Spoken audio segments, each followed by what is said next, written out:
Magandang gabi. Ngayon po ay araw ng Huwebes, May 23, 2024. Update po muli sa lagay ng panahon. Ayon sa Pag-asa, pumasok na po sa Philippine Area of Responsibility ang binabantayang LPA sa silangan ng ating bansa. Ayon naman sa Japan Meteorological Agency or JMA, isa na itong ganap na tropical depression o bagyo. Ayon sa Pag-asa, inaasahan naman magiging bagyo ito sa susunod na 24 to 48 oras. At kung sakali ay papangalan ng bagyong Agaton ng Pag-asa, ang unang bagyo ngayong taon. Inaasahang lalapit at maglandfall ang nagbabadyang sama ng panahon sa may Eastern Visayas, Bicol Region at sa may bahagi ng Southern Luzon.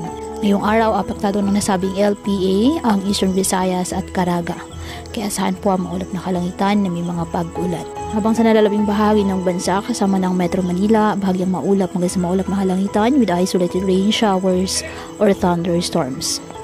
Kaya patuloy pa rin po natin na pinag-iingat ang ating mga kababayan sa banta pa rin ng mga posibleng pagbaha at pag-uho ng lupa lalo na kapag may malalakas na ulan, at ugaliin po na magdala palagi ng payong o kahit anong panangga sa ulan.